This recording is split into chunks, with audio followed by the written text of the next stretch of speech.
ઓમ શ્રી ગણેશાય નમઃ. નમસ્કાર મિત્રો, સ્વાગત છે તમારું ત્રિનેત્ર ભક્તિમાં. મિત્રો, આજે હું તમને દેવશયની એકાદશીની વાત કરીશ. દેવશયની એકાદશીના આ ઉપાયોથી લગ્ન જીવન સુખી અને વેપારમાં વૃદ્ધિ થાય છે.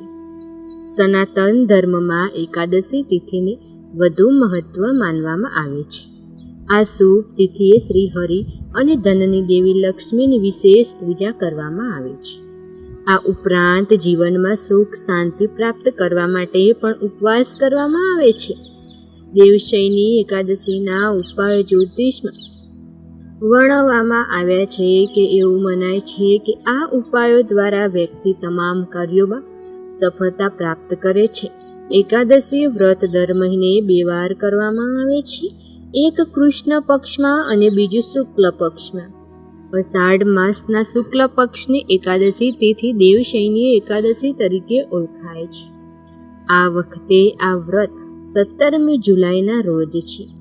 એવી ધાર્મિક માન્યતા છે કે આ દિવસથી જગતના પાલનહાર ભગવાન વિષ્ણુ યોગ નિંદ્રામાં જાય છે અને 4 મહિના પછી દેવ ઉઠની એકાદશીના દિવસે તેઓ ફરીથી ઊંઘમાંથી જાગી જાય છે. આ સમયગાળા દરમિયાન કોઈ શુભ કાર્ય કરવામાં આવતું નથી. જો તમે આર્થિક તંગીથી પરેશાન છો તો આવી સ્થિતિમાં દેવશયની એકાદશીના દિવસે કરવામાં આવેલા ઉપાયો ખૂબ જ ફાયદાયી સાબિત થાય છે. આ દિવસે સ્નાન અને ધ્યાન કર્યા પછી ભગવાન વિષ્ણુની પૂજા વિધિપૂર્વક કરો તો તમને ફળ, કેળા અને મીઠાઈઓ વગેરે અર્પણ કરો. સુખ અને શાંતિ માટે પણ પ્રાર્થના કરો. આમ કરવાથી આર્થિક તંગીમાંથી મુક્તિ મળે છે. વિવાહિત જીવનમાં સુખ મેળવવા માટે દેવશયની એકાદશીના દિવસે તુલસીના છોડ પાસે દેશી ઘીનો દીવો પ્રગટાવવામાં આવે છે. આરતી કરો અને લાલ ચુનરી ચડાવો. શાસ્ત્રો અનુસાર આ ઉપાય કરવાથી દાંપત્ય જીવન હંમેશા ખુશહાલ રહે છે. પતિ પત્નીના સંબંધો ખૂબ જ મજબૂત બને છે. જો તમારે વેપારમાં વૃદ્ધિ જોઈતી હોય તો દેવશયની એકાદશીના દિવસે સવારે સ્નાન કરીને સૂર્યદેવને જળ ચડાવો. આ પૂજા પછી સિક્કાને ભગવાન વિષ્ણુની સામે રાખો. થોડા સમય પછી તેને લાલ કપડામાં બાંધી દો, તિજોરી કે પર્સમાં રાખો. એવું માનવામાં આવે છે કે આમ કરવાથી બિઝનેસમાં અપાર વૃદ્ધિ જોવા મળે છે. દેવશયની એકાદશીના મુહૂર્તની વાત કરીએ તો અષાઢ માસના શુક્લ પક્ષની એકાદશી તિથિ 16મી જુલાઈ 2024ના રોજ રાત્રે 8:33 શરૂ થઈ રહી છે. તે 17 જુલાઈના રોજ રાત્રે 9:02 સમાપ્ત થશે. આવી સ્થિતિમાં ઉદયા તિથિ અનુસાર આ વખતે દેવશયની એકાદશી 17 જુલાઈ 2024 બુધવારે ઉજવવામાં આવશે. દેવશયની એકાદશીના દિવસે શાલિગ્રામની પૂજા કેવી રીતે કરવામાં આવે છે તો મિત્રો, શાલિગ્રામજી ગંગાજળ, પંચામૃત, દૂધ, દહીં, ઘી, મધ અને પાણી, તુલસીના પાન, ફૂલ, ફળ, સૂર્યપ્રકાશ, દીવો, કપૂર અને નૈવેદ્ય. દેવશયની એકાદશીના દિવસે શાલિગ્રામની પૂજા કરતી વખતે દેવશયની એકાદશીના દિવસે સવારે બ્રહ્મ મુહૂર્તમાં જાગીને સ્નાન કરીને ભગવાન વિષ્ણુનું ધ્યાન કરો. શાલિગ્રામજીએ સ્નાન કરો. ગંગાજળ, પંચામૃત અને તુલસીના જળથી સ્નાન કરાવો. તે શ્રેષ્ઠ માનવામાં આવે છે. શાલિગ્રામજીને સ્વચ્છ કપડાથી લૂછીને આસન પર સ્થાપિત કરો.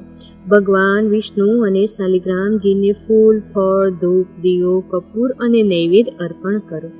ભગવાન વિષ્ણુ અને શાલિગ્રામજીની આરતી ગાઓ અથવા મંત્રોનો જાપ કરો. દેવશયની એકાદશી વ્રત રાખવાનો સંકલ્પ લો. દિવસભર ભગવાન વિષ્ણુ અને શાલિગ્રામજીનું ધ્યાન કરો. રાત્રે ભોજન ન કરવું. બીજા દિવસે સૂર્યોદય પછી ઉપવાસ તોડો. બ્રાહ્મણોને ભોજન કરાવો અને દાન આપો. પછી તમારું ભોજન જાતે જ ખાઓ. દેવશયની એકાદશીના દિવસે ભગવાન વિષ્ણુના મંત્રોનો જાપ કરવાથી લાભ થઈ શકે છે. આ સિવાય વ્યક્તિ ઈચ્છિત પરિણામ પણ મેળવી શકે છે. તો મિત્રો, એકાદશીની ઉત્પત્તિ કથા. પૂર્વ સતયુગમાં નાડીજંગ નામનો કોઈ એક અસુર હતો. તેનો પુત્ર મૂળ નામે હતો તે મહાબળવાન હોવાથી અતિ ઉદ્ધત હતો. આ દૈત્યરાજ મૂળે દુષ્કર તપ કરીને બ્રહ્મા પાસેથી કોઈ પણ દેવથી પણ ના મરું એવું વરદાન પામ્યું. તે પછી પ્રકૃતિ જ ઉદ્ધત આ મૂળદાનવ વર લાભથી અત્યંત ઉદ્ધત થઈને ઇન્દ્રાદિ દિક્પાળોનો જલ્દી જતીએ સ્વયં ઇન્દ્ર બન્યો. તે પોતાની જાતના અસુરોને દિક્પાળોને સ્થાને ગોઠવી દીધા. ત્યારે દેવો નિસ્તેજ થઈને પૃથ્વીમાં આમ તેમ વિચારવા લાગ્યા. છેવટે બ્રહ્માને શરણે ગયા અને પોતાનું દુઃખ કહ્યું. પણ બ્રહ્મા કહે, આમાં મારું કામ નથી. ભગવાન નારાયણ જ આને ફળ આપશે. એટલે સ્વયં બ્રહ્મા શંકર બધા દેવોને મળી ક્ષીરસાગરને કિનારે જો શ્વેત દીપ છે ત્યાં એક પગે ઊભા રહી હાથ ઊંચા કરી ભગવાનની આરાધના કરવા લાગ્યા. તપસ્યાથી ભગવાન વૈકુંઠ લોકથી તેમની આગળ પ્રગટ થયા. ભગવાનના દર્શન કરી સ્તુતિ કરી દૈત્યપતિ મૂળ થકી આવેલો સર્વ ભય જણાવ્યો. દેવતાને દુઃખી જોઈ ભગવાનને કરુણા ઉપજી. તેમને અભય આપી દૈત્યને હણવાનો સંકલ્પ કરીને દેવોની સાથે ચંદ્રાવતી નામની તે અસુરની પુરીમાં જઈ પૌંચજન્ય નામને મહાશંખ વગાડ્યો. આ નાદ સાંભળી બધા જ અસુરો ત્રાસ પામ્યા. મૂળ દાનવપુરમાંથી એકદમ બહાર આવ્યો ને દેવો સાથે લડાઈ કરવા લાગ્યો. મૂળ દૈત્યે કરેલા અસ્ત્ર શસ્ત્રના પહારને દેવો સહન ન કરી શકતા ત્યાંથી નાસી ગયા. ભગવાન પણ તેની સાથે યુદ્ધ કરતા બ્રહ્માએ આપેલ વરદાનને પૂર્ણ કરવા 1000 વર્ષ વિતાવ્યા. છતાં એ મરાયો નહીં. પછી જેમ કોઈ યુદ્ધ કરીને થાકી જાય એમ પલાયન કરી જાય એમ ભગવાન વાસુદેવ ત્યાંથી ચંદ્રાવતીથી દોડતા બદ્રીનારાયણની શિવની ગુફામાં પ્રવેશ કરી ત્યાં સૂઈ ગયા. ભગવાન તો 10 ઇન્દ્રિયો અને 11મું મન આ અંતર્મુખ રાખીને યોગ નિદ્રા સ્વીકારી. મૂળ દાનવ ભગવાનની પાછળ દોડતો દોડતો 12 યોજન લાંબી ને 164 દ્વારવાળી જેમાં ભગવાન પોઢ્યા હતા તેમાં પ્રવેશ કર્યો. ત્યાં ભગવાન યોગ નિંદ્રામાં ગયેલા હતા. ભગવાને વિચાર્યું, આને બ્રહ્માએ વર આપ્યો છે માટે દેવોથી વધ થાય એમ નથી. આમ નિશ્ચય કરી બીજા ઉપાયથી મારવા માટે તેમની ઉપર ક્રોધામન થઈ. તે સમયે ભગવાન 11 ઇન્દ્રિયો થકી એક જોરદાર તેજનો રાશિ પ્રગટ થયો. તે તેજ થકી દિવ્ય આયુધ ધારી રહેલી કોઈ અતિ તપસ્વીની સ્ત્રી પ્રગટ થઈ. તે જ સમયે તે મૂળ દૈત્ય આ સ્ત્રીનું રૂપ જોઈને કામ વ્યાકુળ થઈ ગયો. આદરથી પ્રાર્થના કરવા લાગ્યો કે હે મુગ્ધે, તું મને વર કામ વિહળ દૈત્ય પ્રત્યે તે દેવી તે કાળમાં ઉચિત વચનો કહેવા લાગી. હે દૈત્ય, મારે આવું વ્રત છે. શું તો જે યુદ્ધમાં મને જીતે તે મારો પતિ થાય. માટે મને યુદ્ધમાં જીતીને વર પછી મૂળ દાનવ તે દેવી સાથે વિવિધ શાસ્ત્રો અસ્ત્રો વડે યુદ્ધ કરવા લાગ્યો.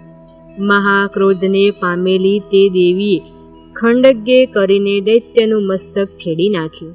તે સમયે દેવો સંતુષ્ટ થઈ દેવીને નમસ્કાર કરતા થકા પ્રશંસા કરવા માંડ્યા અને ભગવાન પણ રાજી થઈ ગયા. પછી ભગવાન જાણે ન હોય એમ દેવીને કહે, તું કોણ છે? ત્યારે દેવી કહે, હે સ્વામીન, હે પ્રભુ, હું તમારા 11 ઇન્દ્રિયોમાંથી ઉત્પન્ન થયેલી તમારી જ શક્તિ વિશેષ રૂપ તપસ્વીની છું. એકાદશી છું. બ્રહ્માંડમાં જે નાના મોટા પાપો અને દૈત્ય સમૂહો છે તે સર્વના સંહારને કરનારી છું. ભક્તો આ રીતે બોલતી એકાદશી ઉપર પ્રસન્ન થયેલા પ્રભુ વાસુદેવ કહેવા લાગ્યા, હે અગ્નિ, આ તારે દિવસે ઉપર પ્રસન્ન થયેલા પ્રભુ વાસુદેવ કહેવા લાગ્યા, હે અનઘે, આ તારે દિવસે ત્રિલોકીમાં મહાન આનંદ થયો છે. તો મારા થકી તું વર માગ. ત્યારે એકાદશી બોલી, હે દેવ, જો મારી ઉપર પ્રસન્ન થાય હો તે મને આજ વર આપો. જન મારા વ્રતનું અનુષ્ઠાન કરે તે આ લોક પરલોકમાં સર્વ વંચિત સિદ્ધ થાય. તથા જે મને મારા વ્રતને દિવસે ઉપવાસ કરે સર્વ પાપમાંથી વિનિમુક્ત થાય, મુક્તિને પામે અને આ જીવન આ લોકમાં સુખને પામે. તથા જે રોગાદિકના વશપણાથી ઉપવાસ કરવામાં અસમર્થ હોય તે એકવાર સાંજે માગ્યા વિના મળેલ ભોજનથી વ્રત કરે તો પણ તે વંચિત ફળને પામે છે. વળી હે ભગવાન, ત્રણેય લોકમાં ચારેય યુગમાં 12 માસમાં મારું વ્રત પ્રવર્ત છે. હે ઈશ્વર, 24 રૂપવાળી એક વર્ષમાં 24 એકાદશી આવે છે. મારા આપ જ સ્વામી થઈને મને નિત્ય આનંદ આપો, આટલું મારું માંગવું છે. આ રીતે એકાદશીએ પ્રાર્થના કરાયેલી ભગવાન કહેવા લાગ્યા, હે ભદ્રે, બ્રહ્માદિ દેવોને પણ દુર્લભ એવો આ વર તમોને મારા થકી માંગ્યો છે. તથાપિ તમારી ઉપર પ્રસન્ન થઈ તે વર તમને આપું છું. આજ દિવસથી આરંભીને માગસર સુદ 11 જે કોઈ મનુષ્ય મારા પૂર્વ જન્મોને સહિત તમારું વ્રત કરશે તે સર્વ પોતપોતાના અભિલષિત ફળને નાશ પામશે. વ્રત કરતા જો મોક્ષથી હશે તો મોક્ષ પામશે, અને જો સંસારિક સુખની સ્પૃહાવાળો હશે તો સુખને નિશ્ચય પામશે. તેથી તમો પણ આ લોકમાં ભક્તિદાન અને મુક્તિદાન નામથી વિખ્યાત થશો. વળી હું કેશવાદી 24 રૂપ થકી તમારો પતિ થઈને તમને આનંદ આપીશ. આ રીતે ભગવાન વાસુદેવ થકી વરદાનને પામેલી એકાદશી દેવી પ્રસન્ન થઈ. અંતધાન થઈ ગઈ પછી ભગવાને બધા દેવો પાસે એકાદશીનું વ્રત કરાવ્યું. બદ્રીનારાયણવાસી બધા મુનિઓએ પણ તે વ્રત કર્યું. તે દિવસથી આરંભીને લોકમાં આ વ્રત પ્રવર્તલ છે. ભગવાન વાસુદેવ આ રીતે એકાદશીને વર આપીને તેનું વ્રત લોકમાં પ્રવર્ત થઈ ગયું. સ્વધામ પધાર્યા. એકાદશીને ભગવાન નેત્રમાં નિવાસ. હે ભક્તો, એકાદશી યોગ નિદ્રાને પામેલા ભગવાન થકી પ્રકટ થયેલી હોવાથી પોતે યોગ નિદ્રા રૂપ છે. તેવી એકાદશી વિષ્ણુ થકી વરદાન મેળવ્યા પછી વળી લક્ષ્મીજીની પેઠે ભગવાનના દિવ્ય દેહ મોજ નિવાસની ઈચ્છા કરી. તે માટે અમૃત સ્થળ શ્વેતદ્વીપમાં તેણીએ 100 વર્ષ સુધી કઠિન તપ કર્યું.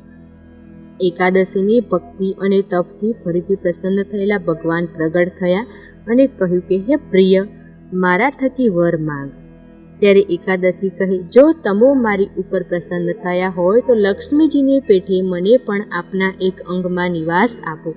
ત્યારે ભગવાન કહે, મેં મારા અંગો લગભગ ભક્તોને નિવાસપણે કલ્પે દીધા છે. જેમ કે કેળથી નીચે ગરુડજીને, વૃક્ષ સ્થળ લક્ષ્મીજીને, મારા બાહુઓ અને ચક્રાધી આયુધોએ પણ કુંડલોએ મારું મુખ સરસ્વતીએ રોક્યું છે, મસ્તક મુકુટે તાંબે કર્યું છે. આ રીતે અંગે અંગે એમના નિવાસ સ્થાન થઈ ગયા છે. હવે એક નેત્ર અંગ બાકી રહ્યું છે, તમને આપું છું. લોકમાં બુદ્ધિશાળીઓ જે અતિ પ્રિય હોય તેનું સ્થાન નેત્ર છે. તમે મને લક્ષ્મી થકી અતિ પ્રિય છો, માટે તમને મારા નેત્રમાં નિત્ય નિવાસ આપું છું. આ દિવસે તો અષાઢ સુદ એકાદશીની તિથિ તે આ તિથિને આરંભીને મારા નેત્ર સ્થાનમાં 4 માસ સુધી તમો વસો. તપસ્વીની પ્રતિવર્ષ અષાઢી 4 માસ તમોએ મારા નેત્રમાં ધારણ કરું છું. સાગરમાં શયન કરીશ. હે સુંદરી, તમો મૂળ દૈત્યને હણવા માટે મારી ઇન્દ્રિયોમાં રહેલા તપરૂપ તેજ પ્રગટ થયા છો. માટે તમો યોગ નિદ્રા રૂપ છો, તેથી મારા નેત્રમાં તમારો નિવાસ ઉચિત છે. ક્ષીરસાગરમાં શેષનાગ રૂપ પર્યકમાં શયન કરતી વેળાએ તમારો સ્વીકાર કર્યો, તેથી મારા ભક્ત ગૃહસ્થનો પણ તપ જ કરશે. જનો મારી જ પ્રતિ માટે ચતુર્માસમાં મારી પૂજા તપ યોગ કરશે, તેમને અભીષ્ટ સિદ્ધિ જલ્દી થશે. હે ભક્તો, આ રીતે એકાદશીને વર આપીને ભગવાન વાસુદેવ યોગ નિદ્રા રૂપ છે. એકાદશીને નેત્રમાં ધારીને ક્ષીર સિંધુમાં શેષ પર્યકમાં ઉડી રહ્યા છે. યોગ નિદ્રામાં ગયેલા ભગવાને ઇન્દ્રિયોને તે વિષરૂપમાં આહારને ત્યાગી બધી વૃત્તિઓને સ્વર સ્વરૂપને સન્મુખ કરી દીધી. આ રીતે ભગવાન નિહાર્યા યોગ નિદ્રાને પામતા તેની સાથે અખંડ અનુર્વતા લક્ષ્મી પણ નિહાર્યા. ભગવાન જ એક વિલીન હૃદયવાળા છે થઈને તેમના ચરણ કમળ ચાંપવા લાગ્યા. તે સમયે ભગવાનના નંદ સુનંદ આદિક સર્વ પ્રદર્શો ક્ષીરસાગર ઉત્તર તીરમાં નિહાર રહી તપ કરવા લાગ્યા તથા શ્વેત રૂપધારી મુનિઓ નિહારવાર વાસુદેવની મૂર્તિમાં જ અદૃષ્ટ અર્પણ કરીને નિર્નિમેષ થઈ તપ કરવા લાગ્યા. માટે હે જનો, ચાતુર્માસમાં યથાશક્તિ તપ લક્ષ્મીએ સહિત વાસુદેવનું પૂજન સર્વજનોએ કરવું. મંગળ કર્મ વિવાહ વગેરે ઉત્સવ ન કરવા ચતુર્માસ તૃતીય કાર્તિક શુક્લ એકાદશીએ ભગવાન યોગ નિદ્રાથી જાગે છે ત્યારે તે નિમિત્તે મહોત્સવ થાય છે. તે સમયે વાસુદેવના સર્વ પ્રદર્શો મુનિઓ અને બ્રહ્માદિ તેઓ પરમાનંદ પામીને વાસુદેવ પ્રભુની પરાભક્તિથી પૂજા કરે છે. હે જનો, તેથી જ કાર્તિક શુક્લ એકાદશી બ્રહ્માંડમાં સર્વત્ર મહાન આનંદ ઉત્સવ થાય છે. આ કારણથી જ આ એકાદશી સર્વ થકી અધિક માની છે. મને મારા પિતા દુર્વાસાન શાપથી આ પૃથ્વીમાં આ દિવસે પ્રાદુર્ભાવ પામ્યા હતા, માટે તમે આ તિથિ પ્રિયતમ છો. હે ભક્તો, દેવતાઓ ક્ષીરસાગર તીર્થમાં કાર્તિક શુક્લ એકાદશીને આરંભીને પૂર્ણિમા પર્યંત 5 દિવસ મુનિઓ સાથે મહોત્સવ કરે છે. આજ 5 દિવસમાં ગ્રહ વિગુણાતો પણ દોષ નથી, માટે જ બ્રાહ્મણો દ્વારા વિવાહિત માંગલિક કાર્ય પણ તે આ દિવસોમાં જ થાય છે. તો આ ઉદ્વ સંપ્રદાયમાં રહેલા સ્ત્રી પુરુષો સર્વને ચિંત શુદ્ધિ માટે આ સર્વ એકાદશીનું ઉપસોણ વ્રત કરવું જોઈએ. બીમાર વ્યક્તિને ફળાહાર આદિ ગૌણ ઉપવાસ કરીને વ્રત કરવું. 3 એકાદશીએ તો અવશ્ય ઉપવાસ કરવો. અષાઢ શુક્લ, કાર્તિક શુક્લ, ભાદ્ર શુક્લ અને 3 ન થાય તો પ્રબોધનીની તો જરૂર કરો, તો સર્વ એકાદશીનું ફળ પામે છે. ધનાઢ્ય હોય તમે દરેક એકાદશીએ મહાપૂર્ણ પણ કરવી જોઈએ. જે જન એકાદશી વ્રત ન કરે તો તે ઉદ્વ સંપ્રદાય થકી વિમુખ છે. સ્વામિનારાયણ ભગવાન પોતાના ભક્તોને એકાદશીના વ્રતાનુષ્ઠાનની વાત કરે છે. બીજા વ્રતો કરતાં આ વ્રત અધિક છે, કેમ કે આ વ્રત ભગવાન વિષ્ણુ પુરુષોત્તમ શ્રી કૃષ્ણને તેનાથી તેમની પ્રસન્નતા થાય છે. માટે સર્વ ભક્તજનોએ મહારાજની આજ્ઞા શિરોમાન્ય રાખીને આ વ્રત પ્રયત્ન કરવો જોઈએ. જે નર એકાદશીને દિવસ ઉપવાસ ન કરે તે મૂઢ ગાઢ અંધકારથી વ્યાપ્ત રોવર નકરેન પામે છે. યાની કાની પાપીન બ્રહ્મ હત્યાની સમાન છે. જે કોઈ પાપો છે તે સર્વ હરિ દિવસ આવતા અન્નનો આશ્રય કરીને રહે છે. માટે તે દિવસે જે અન્નને જમે છે તે જન તે પાપોને પામે છે. અને એકાદશીને દિવસે અન્નને ખાનારો તે જ જન માતૃહત્યા, પિતૃહત્યા, ગૃહત્યાદિ મહાપાપનો ભોગી થાય છે. જે પુરુષ શુક્લ કે કૃષ્ણ બંને પક્ષની એકાદશી તિથિએ અન્નને ખાય છે તે પુરુષ પ્રત્યેક કોળીએ પૃથ્વી થકી ઉત્પન્ન થાય કોઈ પણ મળને ખાય છે.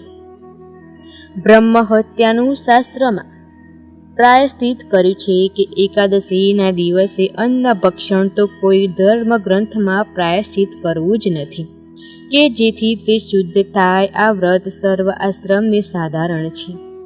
બ્રહ્મચારી, સંન્યાસી, વાનપ્રસ્થ, ગૃહસ્થ, આશ્રમ, સાધના, વિધવા સર્વ સ્ત્રીઓ પણ કરવું જ જરૂરી છે. જે નર એકાદશીને ઉપવાસ કરીને જીતેન્દ્રિય થઈ કૃષ્ણનું પૂજન કરે છે, તેની કથા શ્રવણ કીર્તન કરીને રાત્રિએ જાગરણ કરે છે, તે નર શરદકાળના નિર્મળ જળથી જેમ પાપ રૂપ મળે છે.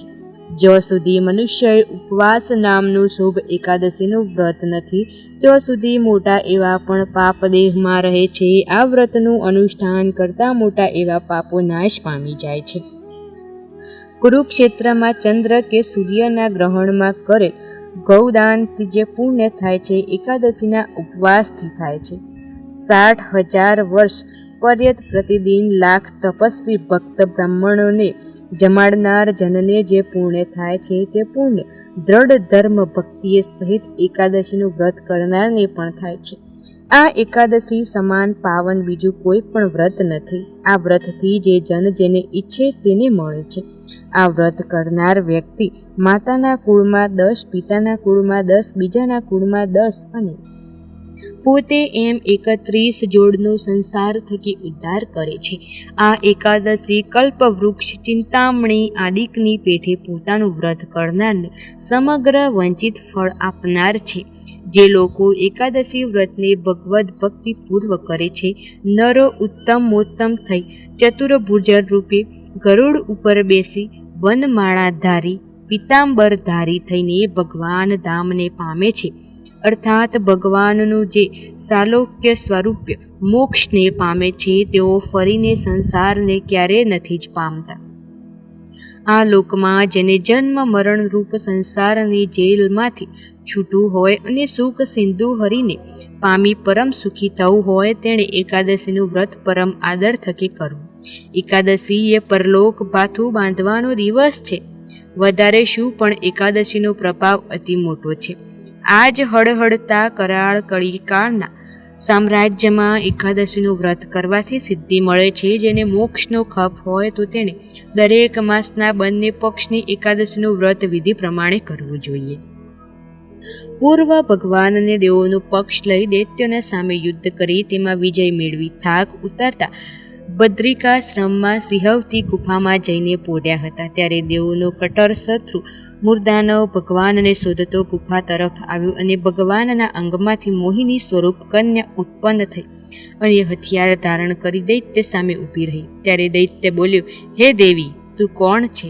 તારો પતિ કોણ છે? તું મને વરે તો તારા સર્વ મનોરથને પૂર્ણ કરીશ. દેવી કહે, હજી મેં પતિ કર્યા નથી, પણ મારે એવી પ્રતિજ્ઞા છે કે મને યુદ્ધમાં જીતે તે જ મારો પતિ.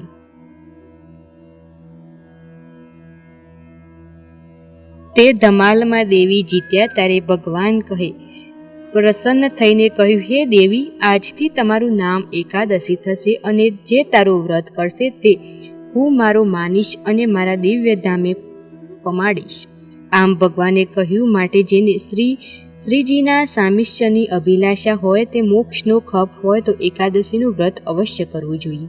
એકાદશીના વ્રતનો મહિમા ભગવાન શ્રી સ્વામિનારાયણ શિક્ષાપત્રીના શ્લોકમાં નીચે મુજબ કહે છે કે સર્વ જે એકાદશીઓ તેમનું વ્રત છે આદર થકી કરવું, તથા શ્રી કૃષ્ણ ભગવાનને જન્માષ્ટમી આદિક વ્રત છે તે આદર થકી કરવું, તથા શિવરાત્રિનું વ્રત છે તે આદર થકી કરવું. તે વ્રતના દિવસે વિશે મોટા ઉત્સવ કરવા. ભગવાનની આજ્ઞા છે કે અધિક માસ સહિત તમામ એકાદશીનું વ્રત અવશ્ય કરવું જોઈએ. ભગવાને સત્સંગજી 3 પ્રકરણમાં 8મા અધ્યાયમાં એકાદશીના વ્રત વિધિનું વિસ્તારથી વર્ણન કર્યું છે. એકાદશી તમામ વ્રતોનો રાજા છે. એકાદશી ઉપરાંત રામનવમી, જન્માષ્ટમી, શિવરાત્રિ, નૃસિંહ ચૌદસ અને વામન દસમી આ 5 જંતીય વ્રત કરો, પછી કોઈ વ્રતો કરવાની જરૂર જ નથી. વૈષ્ણવ કોને કહેવાય? વિષ્ણુએ આજ્ઞા કરેલ વ્રત ઉત્સવ ઇન્દ્રિયોને વશ રાખીને. આમ શાસ્ત્રની આજ્ઞા છે કે એકાદશી એ વ્રતનો રાજા છે. મિત્રો, વિડીયો પસંદ આવે તો વિડીયોને લાઇક, શેર, કમેન્ટ કરજો અને ચેનલમાં નવા હોય તો ચેનલને સબસ્ક્રાઈબ કરજો. ધન્યવાદ.